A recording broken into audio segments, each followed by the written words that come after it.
This program is brought to you in part by SalCal Real Estate Connections. Tonight's show will be round 2 of the Classic Car Show held recently at the Berlin Fairgrounds by the Street Legends Car Club.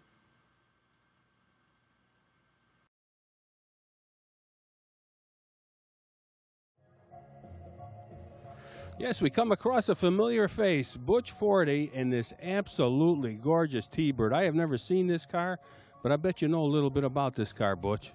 Yeah, I bought this out of a collection. It belonged to, originally it was, came out of Claudette Colbert's collection. And a gentleman bought it from her, restored it, and 5 years later it was at a celebrity auction in Scottsdale. And a friend of mine bought it, put it into his collection, and then I bought it from him. I'll tell you, I love this color. This color, you never see it. It's called Fiesta Red. And the easy way to describe it is you open up a can of Campbell's soup, and that's exact the color it is. I never heard it that way, though. Well, Fiesta Red, you know, people think it's right away red, but it really isn't. And the only way to say it is everybody's had a can of tomato soup. That's exact color it is, really. Now tell me, this does it have a 312 in it? It's got a 312. It's been a frame-off rotisserie restoration. Everything is, it's a purist car. It's right down to whatever. Everything is the way it should be from the factory, you know. 56 and 55s are basically the same. The only thing is 56s have the vent on the side of the front fender. That's how you can distinguish a 55 from a 56. Other than that, it's basically all original, restored to originality. Yeah, I think styling-wise, these cars were the best Thunderbirds they ever made. Oh, by far. And believe it or not, they don't ride all that bad. They ride pretty much so. I mean, I still have biased tires on it, and it rides fabulous. Usually you change them to radials, but this really didn't need it. Suspension's a little heavier on a 56 because it came through standard with a Continental kit. So they had to build the rear suspension a little stiffer, you know. Oh, is that right? I didn't know that. They were sort of 55 was an option. And the golfers didn't like it because if they bought it with a Continental kit and they bought one, there was no room for the clubs. Oh boy! So they made it with the Continental kit in the back. On 56, you couldn't get it any other way. Then in 57, the T-Bird is a little longer. The spare is in there, and there's still room to put clubs or whatever, you know. Wow! I'll tell you, this car is really gorgeous. I have to commend you. Somehow I have to get this car from you. We might be able to work a deal. Okay. Thanks a lot, Butch. You were great. It's a pleasure again. Always a pleasure. Yes, we have John Norkowski with us, who owns this gorgeous 70 T-Bird. I haven't seen one of these cars in years, and I bet you know a little bit about this car. I can tell you a little bit about it. What do you want to know? What kind of motor does it have? 429. Now, this car, was it something you've been looking for or owned for a long time? I've owned it for 3 years. I had a 64 Ford Galaxie 500 XL prior to this.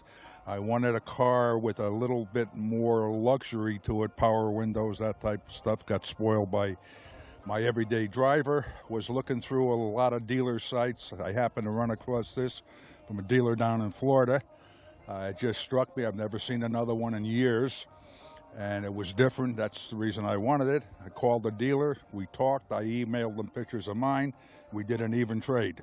No kidding. Yeah, so I got what I want. He got what he wants. And we were both happy about it. So. Yeah, the cars, you don't see them no more. Oh, you don't. You don't see these at all. They had a big problem with them rotting out, and the kids used to buy them back then and take the 429s and the C6 transmissions out, put them in Mustangs, and scrap the rest of the car. That's right. There's none of them around for that reason. So. Yeah, I mean, you know, being a four-door, of course, Thunderbirds historically were two-door cars, and that was a big move for Ford to go to that four-door. Yeah, they only made them for 5 years, 67 through 71. So they are kind of rare. I've had people tell me that they've never made it, that I had the car customized, and tell them to walk away, believe what you want. They did make them. They didn't make as many four-doors in 1970.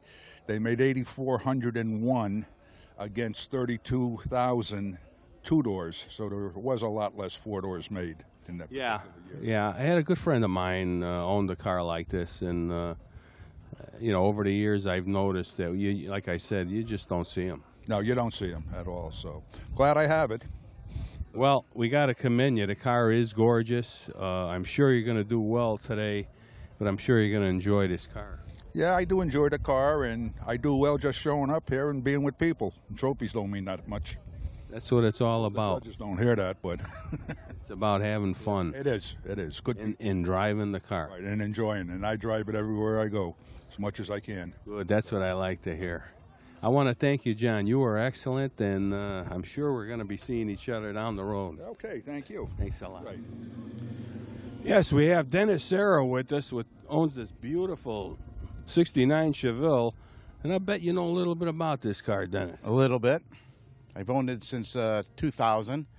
Car came out of Florida originally. Gentleman drove it up here and didn't want to drive it back. It was black originally, and picked it up for $4,800 and took it home, redid the car as you see it now. This car has been painted in 2000. After I got the car, I stripped it, painted it, and basically the car is the way I got it, outside of the wheels, the tires. The interior is original. Motor's the same as what it is. It has a 350, 74 Corvette 350, 375 horse with a 350 transmission in it. Wow, this car is a ground pounder. Yeah, I've driven this car down to Ocean City, Maryland, 7 hours straight. I've driven it to Super Chevy, Reading, Pennsylvania. It took a Super Chevy award in 2004 for Outstanding Chevelle. Wow. I'll tell you, the car is stunning. The color kind of just sticks out at you. Yeah, it's indigo blue. This is what they used on the GMs in 2000. It's the color that they had first came out with, and that's what it is. With the white interior, I thought it gave it a really good combo.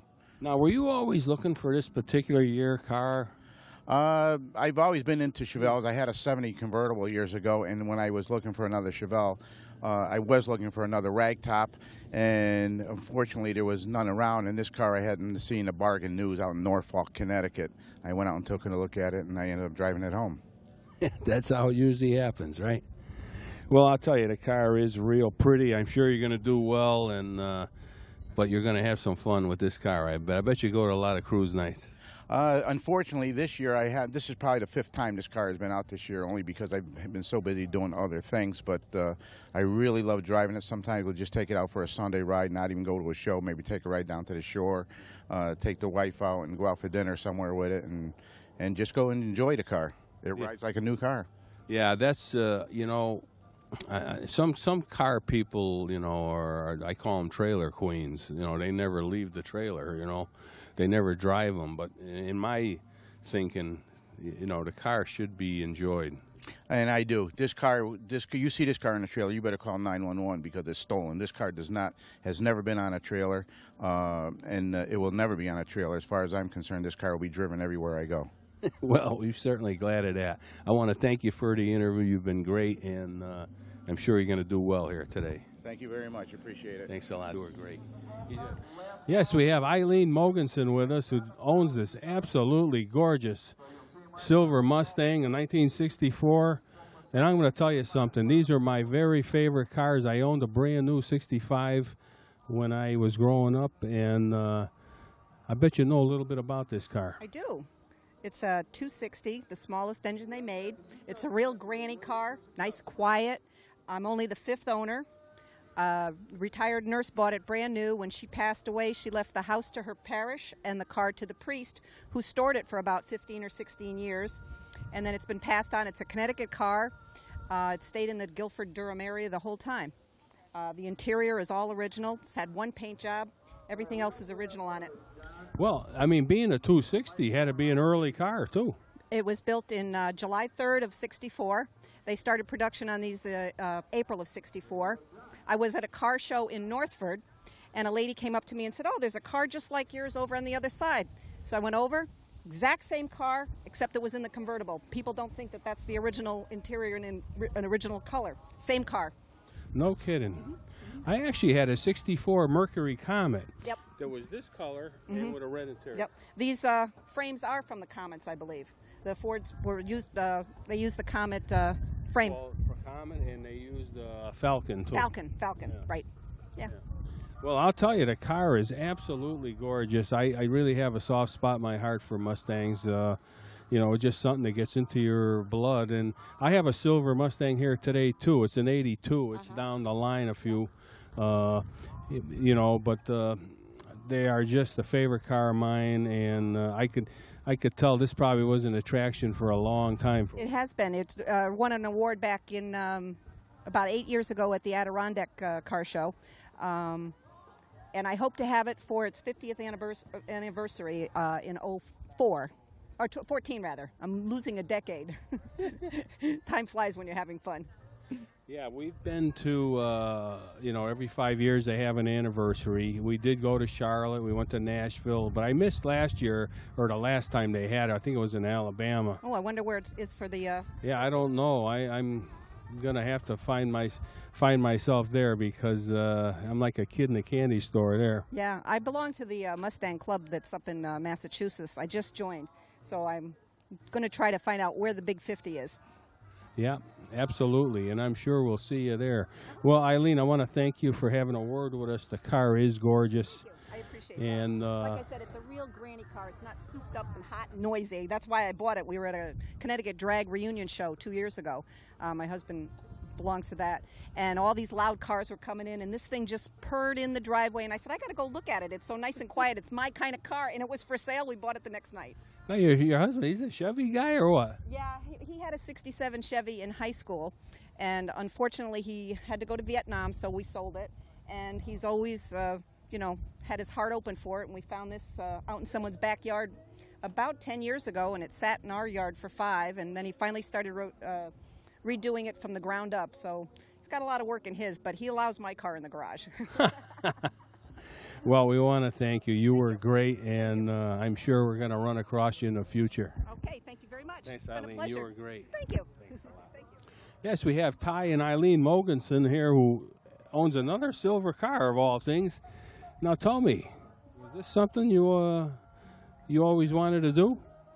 Well, I had a 67 in 67 brand new before I went to Vietnam, and of course I had to sell it. And when I found this 10 years ago, I bought it, but it was a real rust bucket. And about 5 years ago I started. It took me like pretty close to 5 years to do it. I did everything except the paint job. And Ralph Kalbach did the engine for me, Keith's Performances in Northford. And basically did all the body work off. You know, it was actually a survivor because it should have been thrown away, the car. But it was the right model you wanted, right? Yeah, I always wanted a postcard. The other one was a Super Sport. And when I found this, me and her, she says, let's buy it. Well, I tell you, both have silver cars. That's a good thing, right?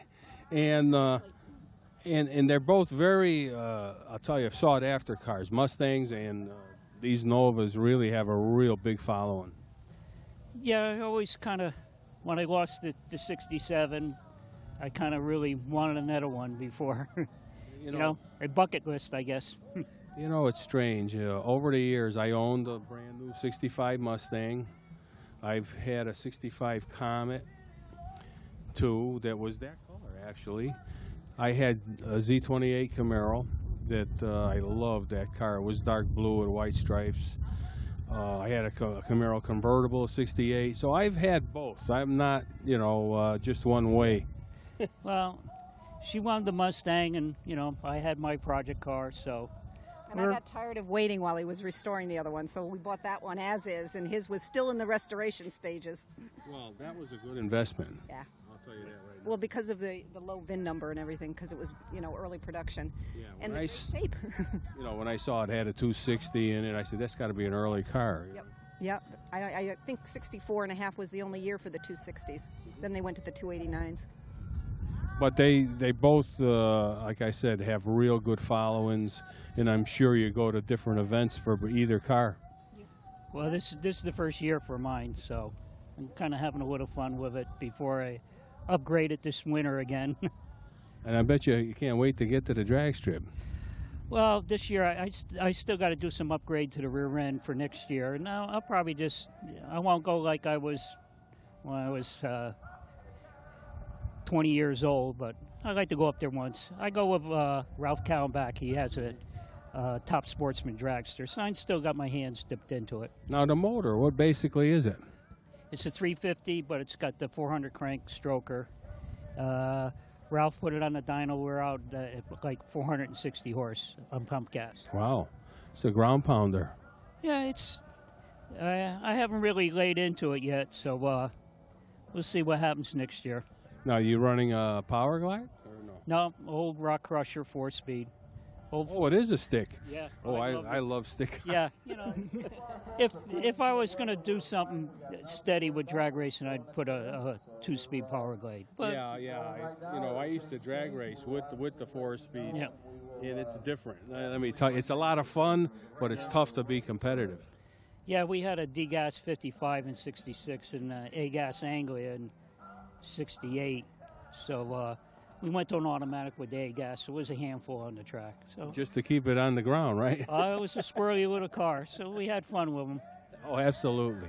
Well, we want to thank you for the interview, and I know you're both going to have a great time, and I have to commend you both. The cars are gorgeous. Thank you. Thank you very much.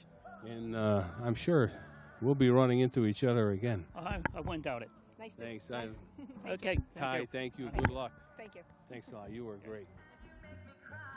Yes, we have Paul Spinato with us, who owns this gorgeous GTO 1965, and I'll bet you know a little bit about this car. Well, had it for about almost 11 years now. It wasn't like this when I bought it. I bought it partially restored at a swap meet. Had new floor pans, new rebuilt motor, and new quarters, and that was it. Well, these cars had full frames in them, and I think they're easier to restore, a car like that, than the unitized cars. Well, yes and no. It's hard to get parts for some of these cars. And I had to get another nose for it. The hood is brand new. That's aftermarket. And I had to pull new. There was no interior in it. There was no chrome. There was no nothing. And, it was a good start. It was and it's been painted about 5 years now, and having a lot of fun with it, What kind of motor now is it? Which motor version is it? It's supposed to have a 389. I got a 400 in it. It's 30 overboard balance, and I got the tri-power on it. And it runs good. I don't beat on it or anything. I can remember going to the Pontiac dealer and driving these cars. I'll tell you, they were great cars. Yeah, when I was 17, I had a 65 GTO. And I killed it. I paid $1,900 for the car, and I beat it to death. I guess, who knew? That's what we're supposed to do, right? Yeah. Well, back then, yeah, young and dumb, Yeah, run up on the highway and raise hell, right? Yeah. Oh, yeah, a lot of street racing. And I can't tell you how much I got in this because my wife might watch this, Well, let me tell you, as far as I'm concerned, with today's economy, these cars are a better investment than putting money in the bank. Oh, most definitely, yeah. They just increase in value, and what the hell they give you in the bank, Yeah, nothing. Gonna have to pay them pretty soon. Where do you call home? West Haven, Connecticut. Oh, yeah. Nice area down there. A lot of car people down that way, too. Oh, yeah. Yep. So, Well- I've done a lot of work to it. I put disc brakes in the front so I could stop. It's got red line radials. Almost like when I had it when I was younger, but a whole lot better now. You enjoy it a little more. Oh, yeah. Well, Paul, we want to thank you for your interview, and you really need to be commended. This car is gorgeous. Yeah, thanks. Thanks a lot. Yes, we have Tony Della Fiore with us with this gorgeous 1965 Chevelle, and I bet you know a little bit about this car. Just a little. It's a 65 Chevelle with a 350 built motor, 3-speed, posi rear end. How long have you had it? I had it for 4 years. Has a custom cowl hood on it. The body work was done down at Airport Road Auto Body in Hartford, painted by me. Oh, yeah, you're a painter. I'm an auto body man and painter, yes. What else would you like to know? Now, tell me, was this something you always wanted, this kind of a car? This is my fourth one. I had a convertible before this and 2 other ones. Then I bought this one. 65s? All 65s. Did you have one when you were a kid? No, I had a 71 Chevelle SS. Then I had a 69 Chevelle SS. Then I went to the 65s. Yeah, they're kind of unique. You know, 64s and 5s.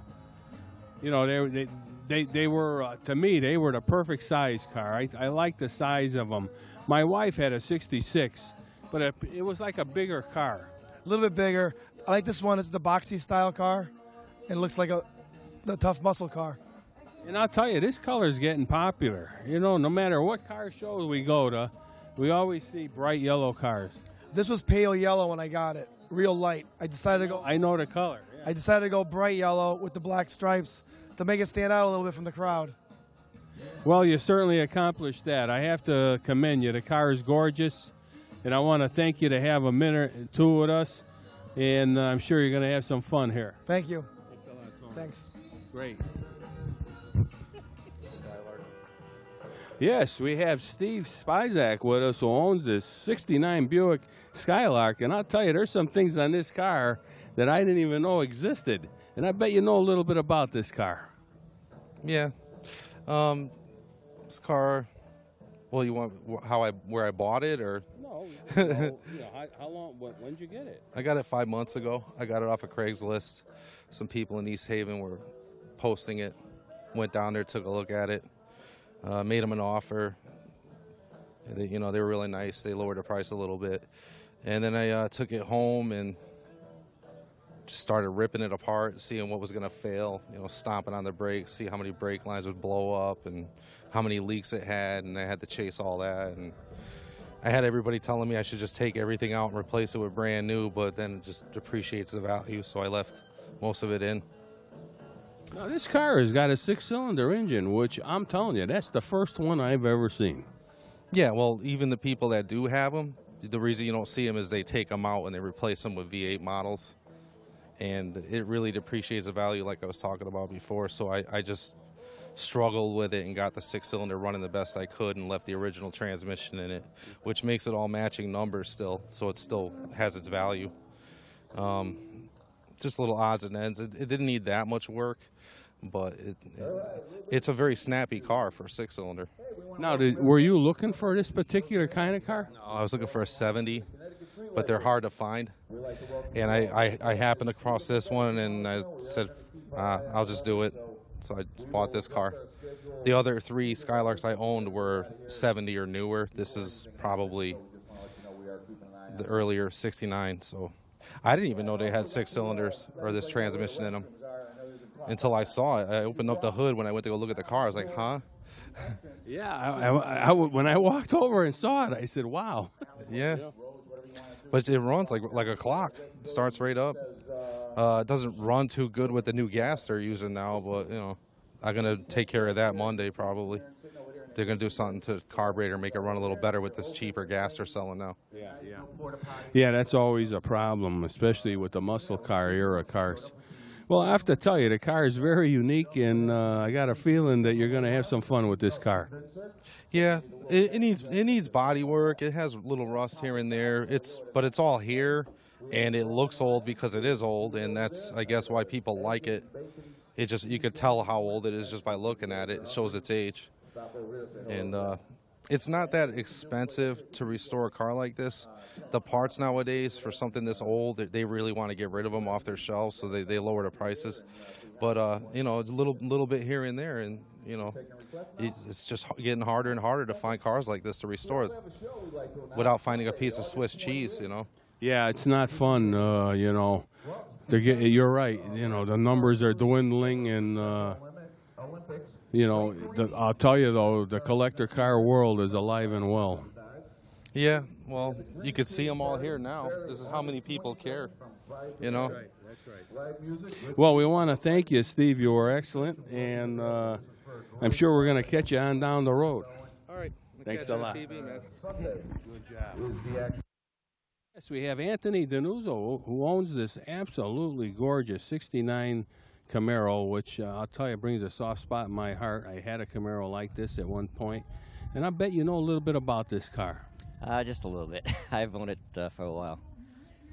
Now, did you restore this car? Or? We restored it in 2005. You did the body over and Now, Tom, in the motor, too, looks like you put some add-ons here. Just a few add-ons. Did the engine last year in tranny. Now, this, I see you got aluminum heads. I mean, this, how big is that motor? That's a 350. It's about 400 horse. Yeah, so it's a ground pounder. Yeah, it'll get up and go. Catch your eye. Did you ever bring it to a drag strip? No, not since we restored it. Afraid to now. Yeah. Once they get clean, you don't want to get nothing dirty on them, huh? You keep after it, keep it clean. Now, was this the kind of a car you always wanted, Anthony? Not really. I bought it when I was 20 in Hawaii when I was stationed in the Army. I saw it go by with a for sale sign. I tracked it down. I paid the guy $1,100, and I've had it ever since. Wow, I'll tell you, I had a Z28, this color, or very similar, with white stripes, and kicking myself still for selling it. Yeah, I kept it only because of necessity. I carried my wife, my kids, took it to the store, and now it just goes to shows. Yeah, this, the good thing about the muscle car era is there's plenty of room inside. There's not many two-seaters. No, not too many two-seaters, but still they're not that, roomy. In the aftermarket, people now make just about anything you want. Pretty much. A lot of people make me offers for it. Is that right? Yeah. They want it. Yeah, well, I'll tell you, I don't blame them. The car is absolutely gorgeous. I'm sure you're going to have some fun here today, but you need to be commended. You really did a great job. Thank you. Thanks a lot, Anthony. You were great. Okay, thank you. As we look at this beautiful 32 Ford pickup owned by Gary Spinato, we've come to the conclusion of our show. It has been one outstanding day here at the Berlin Fairgrounds at this classic car event, and I'm sure we'll be coming back.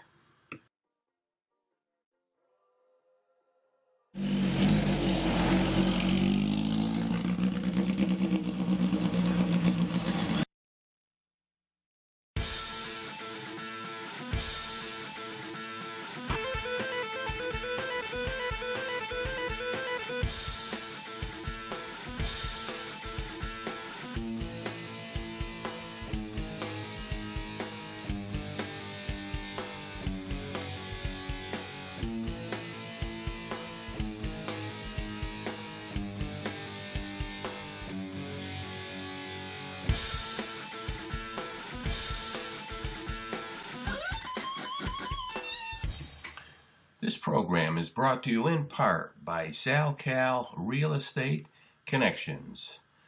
And also, we want to thank PBF, Pryor Brothers Fabricating in Berlin, Connecticut. And last, we want to also mention Just Results, Weight Loss Center in Bristol, Connecticut, for all the great things they do. Special thanks to the Race in Action Today crew, Dwayne Cody, Bill Majak, David Seidlinger, Lisa Backus, and also we want to thank our home station, Nutmeg TV.